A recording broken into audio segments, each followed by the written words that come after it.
Afternoon, everyone. In these sessions, we don't go into any introductions from everybody else in the room. We kind of really hit start with the three speakers, and then we leave time afterwards for discussion and questions and to just spend some time together. So each of the three speakers, Sharon, Jenny, and Craig, have 8 minutes each to talk a little bit about their own journey and a kind of a crossroads moment.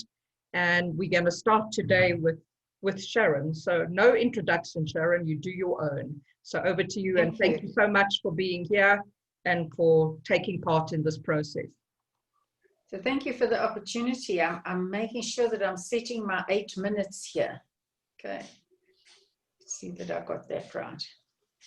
So hi everybody, and it's a lovely opportunity to talk about a defining moment, I guess, that shaped things for me. And I'll start with a brief background of having entered the world of the stock market being my first job way back before Churchill swam the Arpies, and then moving into corporate and spending my working life in a corporate environment at a time when corporate was dominated by white males and females were not seen in management positions at all. So found myself with very few role models, desirable role models. Well, there were role models, whether they were desirable or not, but that was what was available. By and large, I worked for some great people and I worked for some real nasties. But the story of that is the impact of that is getting into a management role myself and not having had much exposure to how this could be done well. I just did it the same way that I'd experienced it largely. And if anyone knows or works with the Enneagram, I'm an 8 on the Enneagram, and in those days I was a bad 8. The bad boys of the Enneagram, I was one of the bad girls of the Enneagram. And when I say bad, I say that I had a little regard for anyone's feelings. It was about getting things done, and I was very good at getting things done. And so I had a track record of achieving, and I was really rewarded for who I was and for what I could do. And at a point in my career, I was exposed to a woman who came into our business from America. She was a Black American woman, and Americans are very forthright, I think, as we all know, unlike South Africans. And I'd really sailed through my career avoiding feedback because most people were afraid to give it to me when I put my bad girl face on, so they would just like skip over the conversation and move on. But not this wonderful woman. She said to me one day, she said, you know, you really are a brilliant achiever. We can give you anything. You will make it happen. She said, you're not going to go any further until you get better with people. And I was like, what? But she was very clever because she'd seen that I was ambitious and I wanted to go higher up the ladder. But it was a huge challenge for me because I really didn't know how to do that. I'd actually come to a place where I was stumped because I didn't know how to change. I had been who I was for so many years. And coaching was not a conversation in the late 90s in this country, certainly not.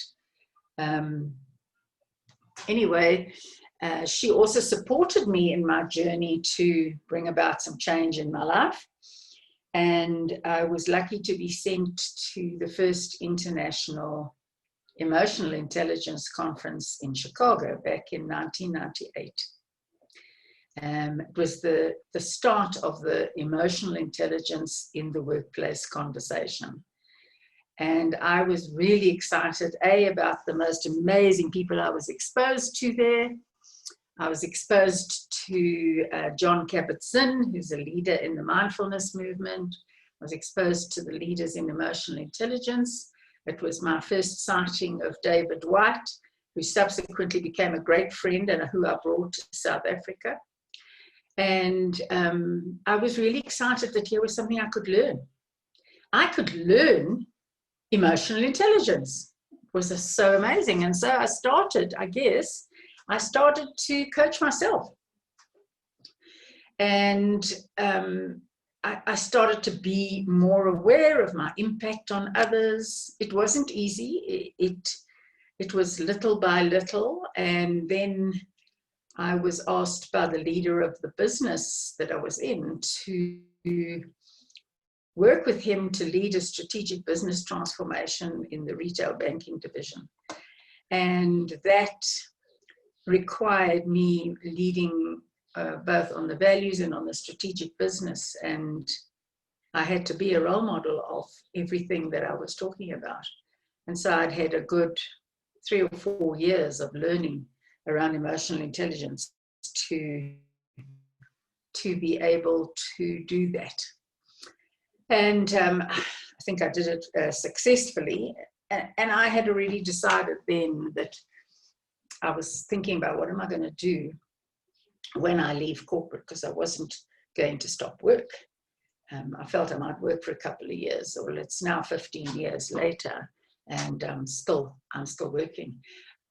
But the focus really was, for me, was that I had met someone who delivered a message that was powerful, that was life-changing, and that I heard. And the key learning out of that is that we have to be able to do that in order to support others. What she did was what I call compassionate dislodgement. I call that in my practice today, that's what I would call compassionate dislodgement. And one of the things that I am known for in my coaching is that that's the way I work. So, yeah, I think that being able to talk about this, and I have spoken about it as a place in which, a point at which everything had to change, because I definitely wanted to get where I was going. And it was only through that mirror being held up to me that I was able to do something about it. And the support that I got. And from then on, the exposure that I got in working with emotional intelligence. And yeah, as a result of that, retired very happily from corporate at the age of 60, which is nearly 15 years ago, and will be 75 this year. In December, I might have a party if I can. I might be the only one in the family that'll have a party this year, and I'll make the best of it. And yeah, I think that I'm within my time, and I've been able to tell my story with 20 seconds left. Well, so thank you. Thank you. I did not know much about your journey before, but I think I met you almost 15 years ago, just when you were leaving the banking sector with Anthony Farr, right at that moment. So that's correct. Yes. Yeah. So well done. You're a great kind of leading ahead of us for what many of us still want to achieve. So thank you for that. It really. Thank you. Yeah. Thank you. Wonderful. Okay, Craig, you are next. So over to you for your story. So let me just set the clock here. If you look at the valley, I choose this picture specifically because this is the valley I grew up in. And so I grew up in this valley, and I'm from the West Rand. And for those that don't know, the West Rand is the center of the whole of the universe. You know, the cradle of mankind, etc., all is around here. But I grew up at this place here. Part of what I did, just to the left of this is a place called Eduzani now. It's around the Cradle Moon area. And I used to play in it. I used to help run a discotheque there. I was a bouncer there. If you move around the valley a little bit, you'll find another place where it's called Paradise Bend, I was a barman there, and I spent a lot of my time right next to where we have a church now called at the Drift Hotel. So that's the contextual space that I grew up in. And I then I ended up running literacy and numeracy classes in Alexander Township and all over the place, and doing sports things with kids all around the country. Amazing things happened, but a real decision-making point happened is, in that day, I was asked to do a Bible study with a bunch of kids, because in educational stuff, you always had to do Bible studies. And, you know, I'd grown up in the Bartlett Stalls and the Valley. All of a sudden had to do a Bible study, and I walked away there thinking, I can't do this, because I really didn't like the hypocrites I saw in churches. And so I simply prayed, and I said, God, you know, there's a problem here. You can't ask me to do this because I don't have a relationship with you. And the Lord said, well, where's the problem? Is it me or you? I really felt the Lord say to me, it's my problem. I'm the one that needs to shift and change. So I made a commitment to serve the Lord there. And it was the start of an incredible journey where, you know, I simply come from a place of how can I serve? And so I found myself in the middle of huge conflict in the middle of Alexander Township, running literacy classes with people, with the army and the police all around, but me sitting in the middle of a shack doing literacy programs with people that some of them were within controversies, where I've got no idea all the different contexts. I was simply serving them there, running literacy programs. Went into a local Methodist church, and the pastor said to me, oh, that's great. It's great to have you here. Would you be our youth pastor? And I said, yeah, sure. I'd never been to church, so I didn't know what he meant. And so God opened up doors for me simply by me asking the question, how can I serve you? Taught in schools for a number of years, and then decided to go into ministry. And in ministry, we ended up traveling the world, my wife and myself, just simply meeting with people in different places that were serving in the most incredible way. We came across a ministry in Washington, New York, where a church of about 100 people had a hospital for homeless men. They had rehabilitation centers, and you can just so that kind of birthed in me a framework of what I believe genuine ministry is.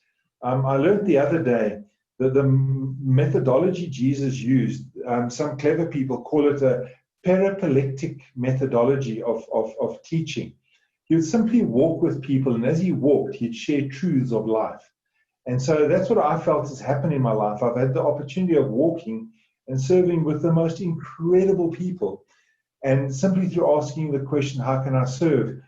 A university was being built in our area, and I went into them and I simply said, how can I serve? And as I said, how can I serve to them? They said, well, I said, how can I introduce you to this region? And so I then went there, and I just changed my background now just to show you a little bit more of what our area looks like, you know. And so this mountain for me is a real key point. It's the Swartkorps mountain. And so in our area, there's always a symbolic. So Cape Town, you know, Eddie, you've got Table Mountain there. We've got Swartkorps. That's the best we can do on the West Rand. But so Monash University chose to build a campus in this area. And so at the top of one of the mountains, right opposite from this mountain, I'd stood at the top of a mountain with a wise, beautiful man, a friend of mine from Zambia. And he stood at the top of the mountain overlooking Swartkorps, and he said to me, Craig, I see children playing and learning and growing across this valley. This was before people had moved into this valley. There was one government school, but that was about it. Right now, we had an international university. Now we have Adventech University. We have schools right across the region. There are more schools per square meter in this region than almost anywhere else I know. And so that vision of this wise man from Zambia saying, Craig, I see children across here playing, comes to pass. And I've had the privilege of walking into Monash and saying to the guys, how can I serve you? Raising our teams of students and seeing young leaders emerge out of that are literally transforming the world right now. The one young woman that I walked with and encouraged, and she eventually did far better than I did in any of the programs at Monash, is now at Oxford, running programs with the leading MBA students in the world. That it all comes out of simply asking the question, how can I serve? And God giving me incredible opportunities. A friend of mine now heads up the global responsibility to protect at the United Nations. And him and I work together serving children here. So if anybody wants to grow and make a difference in the world, I say the best place to start is serving children. But it's also the best place to start is saying, how do I serve in a way that transforms the community and never puts me on a platform, but allows people to be released into the most potential that you could see. And you know, the one young woman I've met at KZN, she got a scholarship at Monash, and she now heads up a program in 5 nations for Microsoft. And all I could say, I had the privilege of journeying with her, that part of her life, to the point where she is now. And there's incredible things. So my takeaway for everything is I always look for every place I could serve. And when COVID hit, we simply said, Linda and myself and a few other people formed an organization called the Kingdom Valley a number of years ago. But with the Kingdom Valley, it's a bunch of ordinary people. We're a small church. We worked with a whole lot of other organizations in our valley, from Northcliffe through to Magalies. And we've done probably close to 1 million meals right now through us, raised over R1 million just to be given to people. How that's happened is simply by a spirit of generosity and a bunch of people saying, how can I serve? And now we're going to the next phase of Kingdom Valley. And one of my other friends here has a perspective saying, how can we start 1 million food gardens in South Africa? Yeah, so these are big dreams. And so we say, okay, well, simply we'll start one in Muldersdrift, because like I said, it's the origin of everything. So we'll start one in Muldersdrift, and then there'll be 1 million after that. But it's just, we've got to dig the ground. And so it's going to take work, and it's how do I serve? That's my story. Wonderful, Craig. Thank you. It's a privilege to walk with you always. And yeah, he undermines the amount that he actually does in this nation, but well done. Jenny, over to you.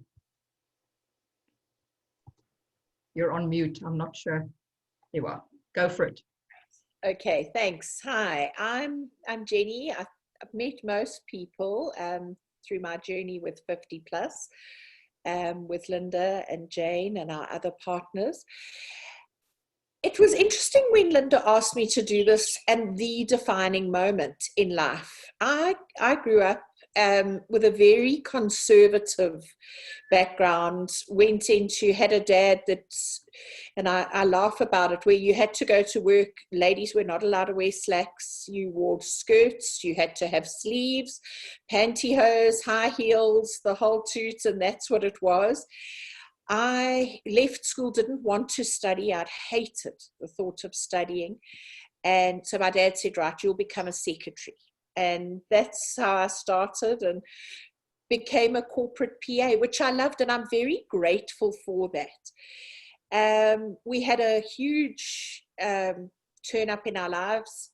My youngest son was 2, and the lady who looked after the children in our home came home. She was pregnant with a big red sticker on her file and said, what does positive mean? And I've got to do things differently.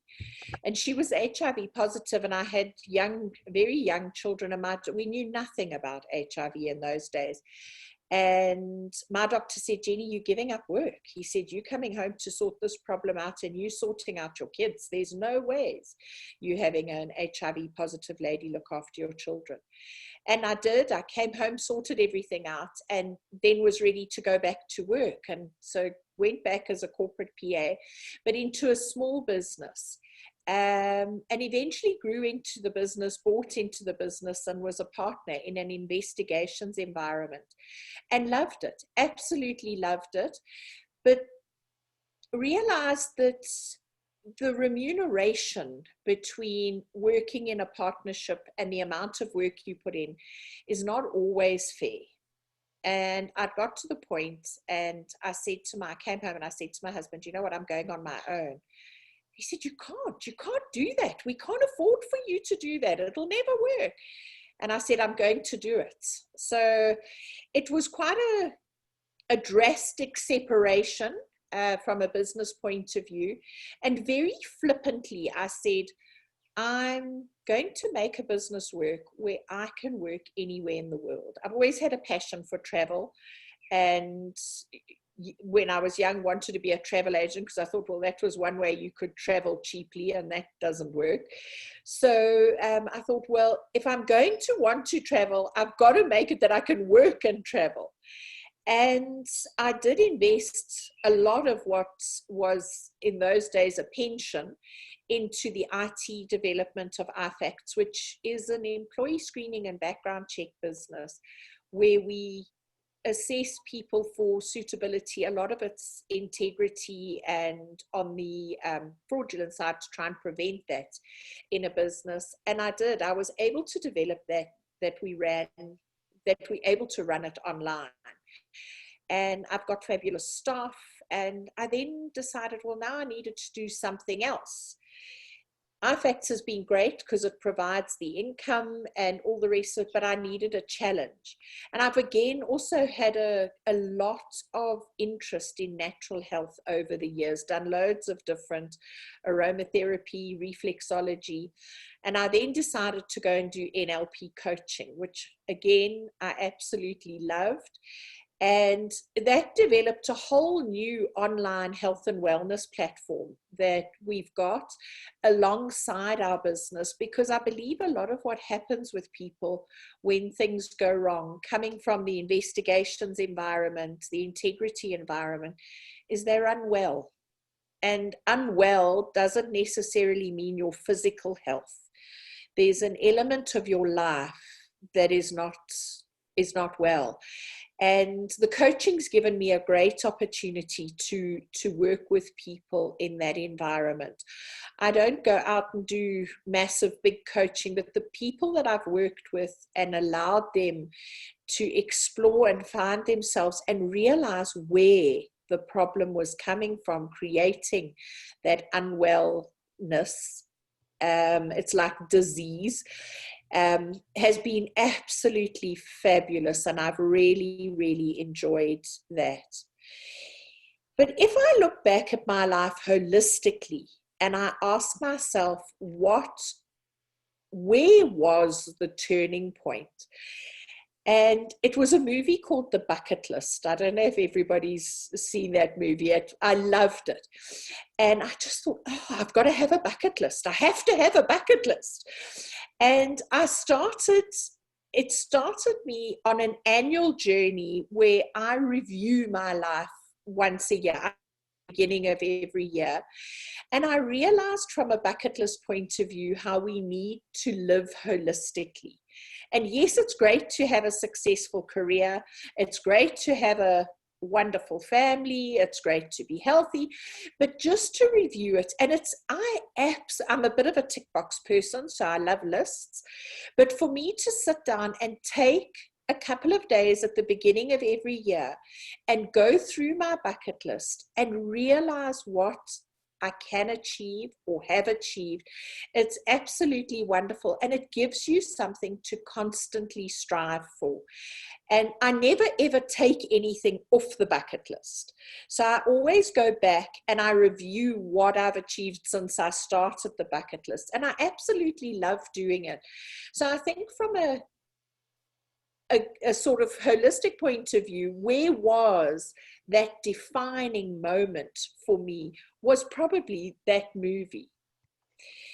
And over the last 5 months, what have I learned from bucket lists, from my journey, whatever, was financially, I I always did believe that I was secure. We've been very disciplined in having a savings plan towards retirement and everything. And I don't know, I'm beginning to wonder if we ever will all be able to retire in any way, shape, or form completely. But what I realized was my business is part of my retirement plan and the funding going forward. And suddenly lockdown hit. And what was now going to happen to the business? 5 months ago, none of us knew where we would be sitting today. And so it did, for me, definitely was looking at, are we okay financially? Are we going to be able to, how long can we continue, and that type of thing. And it was definitely, again, part of the bucket list, reviewing regularly life changes, and sometimes it throws you things you least expect. Are you able to adapt to them, and can you move on with those kind of things? So for me, that was one of the crucial elements of lockdown in the last 5 months. Thanks, Linda. Thank you. Wonderful. It's amazing for me always how all the stories are so different and yet so rich in different ways. So any thoughts, any questions for anybody? Don't all rush at once.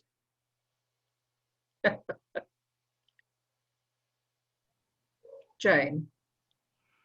So it's just hearing your story, Sharon, about being in the corporate world where, as you say, there were role models and there were not role models. And listening to Shana McCauley's webinar the other day on gender-based violence, it's really got me thinking in a different way today about, firstly, we are, each and every one of us have to be role models in being absent from gender-based violence. So not saying, come on guys, let's go and do this, when it's mostly women in the group. And, you know, I think the onus is on all of us to do something differently. Certainly within myself, I'm seeing that. And it's really just got me thinking of what Shana was saying is, why do we remove the women from their homes? Because we're just perpetuating that they are victims. You know, the men should be removed and be given help. And Craig, it's just so pleasing seeing men running NGOs doing the work that you're doing, because I think it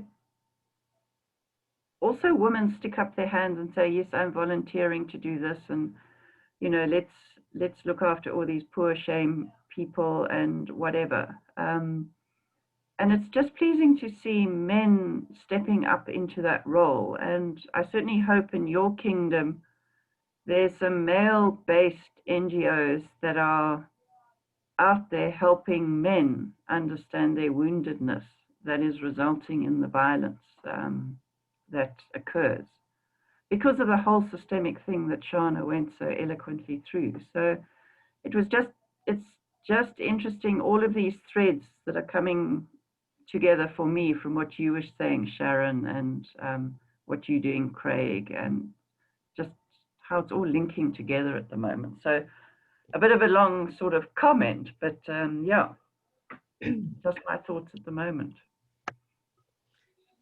I wonder if I could just respond to you, Jane. I was on that call as well with Shana, and it was so interesting for me because I saw a lot of gender-based violence in corporate. I would never have called it that, of course. Yeah. It's now that, you know, it's a little bit like anti-racism. As we learn more, we have the ability to be better, to desire, to have that desire to not fall into that. And that was one of my motivations in becoming a coach. I had to write a, why do you want to be a coach? And the motivation or the mission for my coaching was to create more conscious leaders, because I suffered at the hands of many unconscious leaders, both male and female, by the way. And that mission has never changed. But it had many other names. There was like it just being excluded from things. So subtle, you can't actually you can't name it, because like, it sounds so stupid for me to say you excluded me from a meeting. Oh, I didn't exclude you. I'm sorry, we forgot to invite you. So the subtlety of gender-based violence, or whatever it wasn't even called that back then. And it's not something that I had ever sort of thought, actually, I have been the victim of that. Just probably because I never consider myself to be a victim of anything. But it certainly came home in that talk from Shana. Anybody else? Eddie? Thanks for everybody's stories. It's definitely a library one can build on. I was very interested in just Craig, the way he was always within the question. And now, Sharon, you've just mentioned the word consciousness. I think a lot of times we're trying to get a point of view or such a strong stance on whatever, trying to protect ourselves, being right most of the time, and, you know, be seen to have done it all for the accolations and the acknowledgements. But when we go into that question, all the other possibilities becomes available to us. And it was, I think, just from Craig's stories, it must have been very courageous of you to actually just follow the possibilities that came along without you even realizing what you were asking for. So a lot of times I think just if we are aware of these things and we go back into the question of what else is possible, we need to go with what's coming, even though we don't have defined what that would look like up front. And that is a lot of times I think we're missing out on opportunities because we want it in a certain way, certainly it must be packaged with a nice ribbon, and then it comes in the garbage bag and you say, but I didn't ask for this, you know. Yet you have to have that courage to just go with it and get, you know, make sure that it's still the fulfillment that you want in your own life. I hope Shana's was recorded, Linda. Unfortunately missed that, so I'll definitely want to get back to that.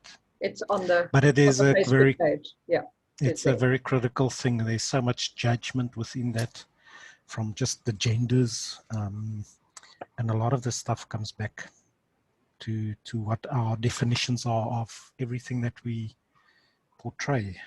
So I think the consciousness, even the definition of consciousness, Sharon, is it just a bit more of awareness? Is it a mindfulness thing? Is it a more roundedness? I think if we maybe unpack the consciousness definition, we could sit here the whole night. But yeah, Greg, thanks so much for your story. It was one of courage for me personally, just to follow the question.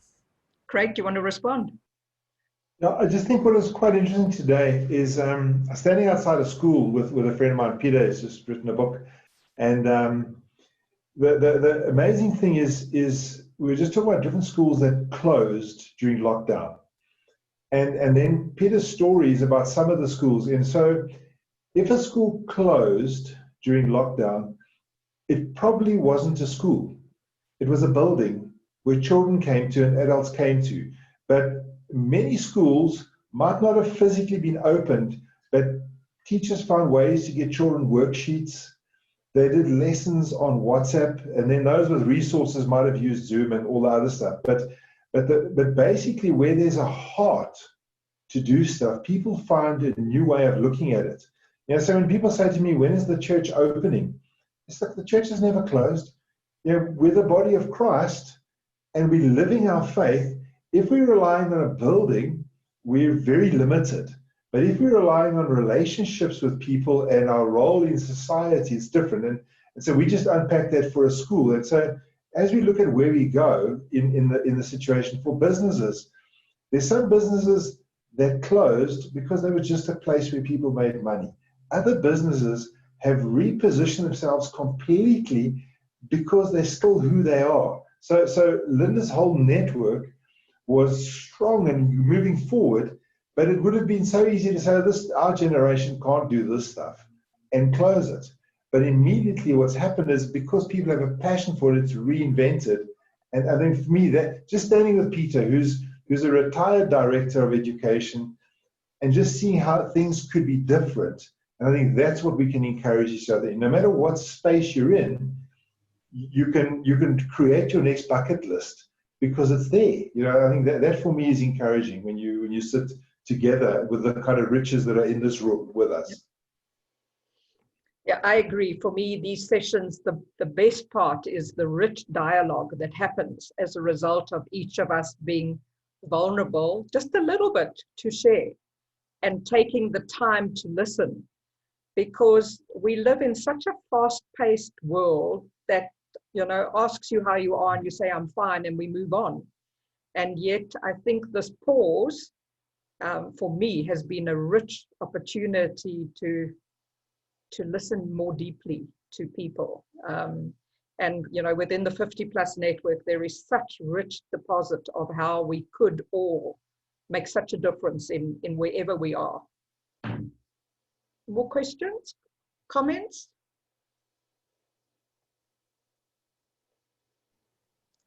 Jay, or let's go to Helene first, Jane, and then I'll come to you. I only want to make a comment that the thing that I see through all three of the stories is that we're never too old to learn. And we must keep on learning, even if we think we are too old to learn. We can never stop learning. Right. And that's the only comment that I wanted to make. Thanks, Helene.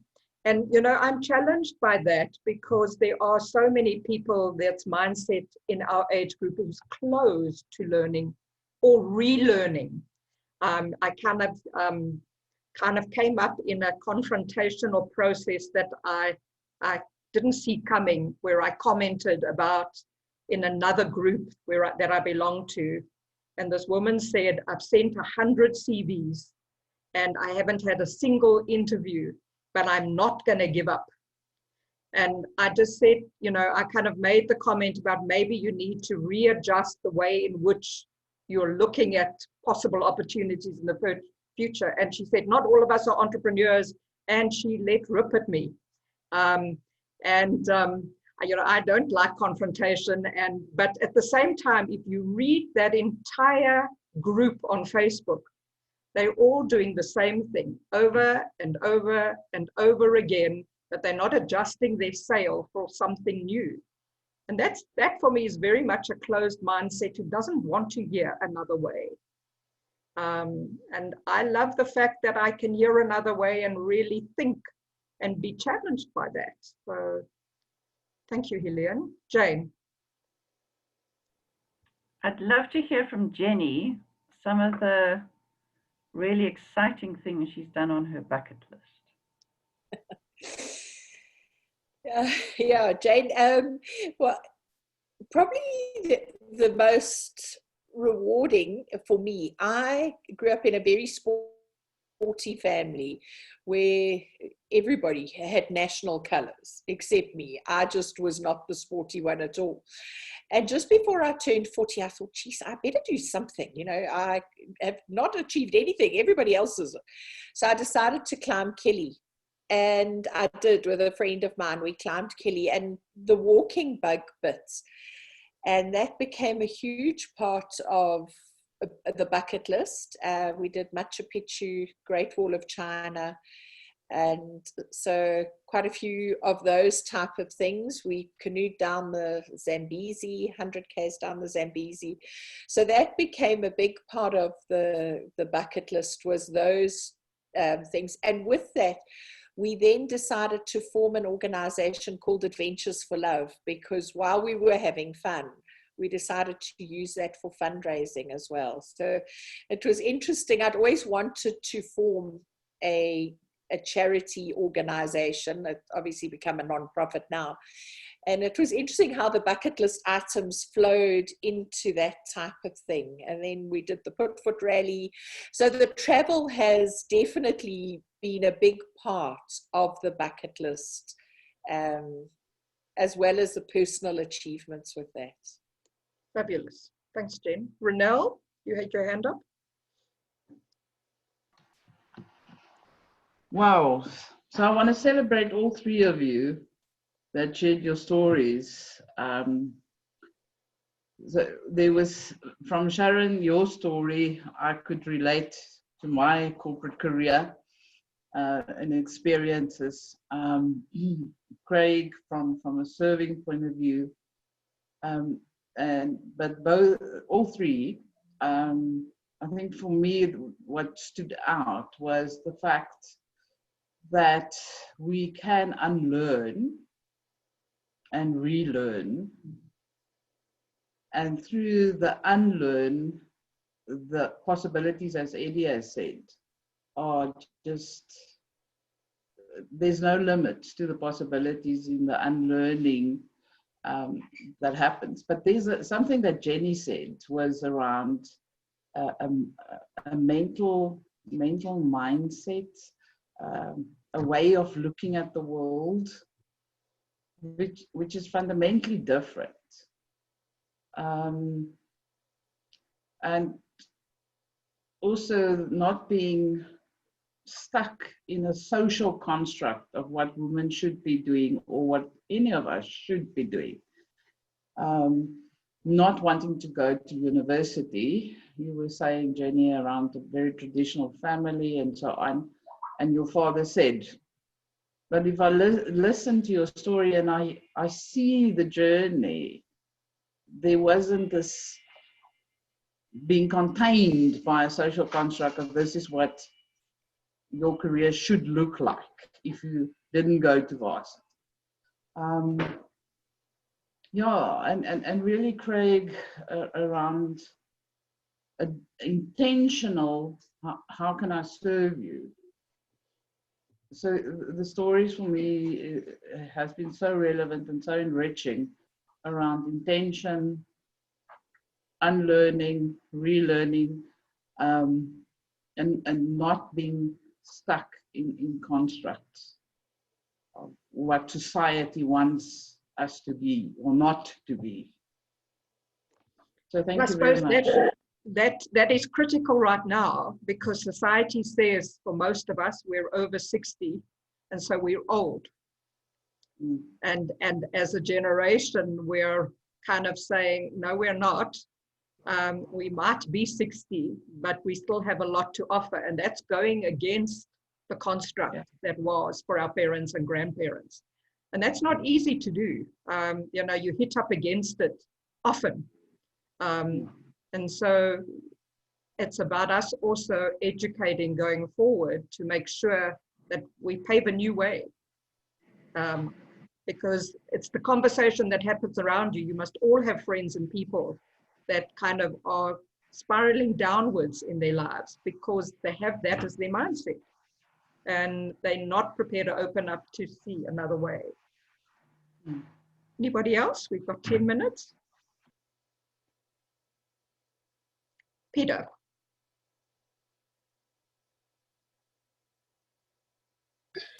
There you are. Sorry, I was just unmuting myself.